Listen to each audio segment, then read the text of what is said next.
पुणी स्वास्थ्य विभाग को नहीं उठिला प्रश्न जहां वर्तमान बड़ खबर।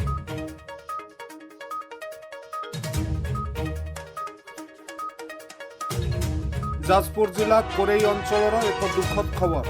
आम प्रतिनिधि मोजाहिद होसेन को रिपोर्ट अनुसार कोरेई ब्लॉक ओचिंदा सरकारी उच्च प्राथमिक विद्यालय कुर्मी औषध खाई 25 ऊर्ध्व छात्र छात्री असुस्थ होइतिबा खबर होइछि हस्तगत।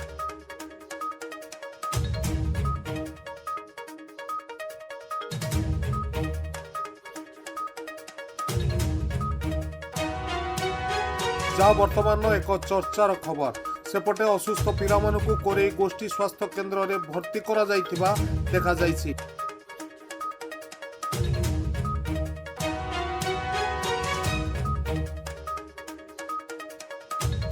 घटना को नहीं अंचल में आलोचनार विषय होइछि। अन्यपटे असुस्थ पिला मानकर चिकित्सा जोरदार चलिथिबा देखिबाकु मिलिछि।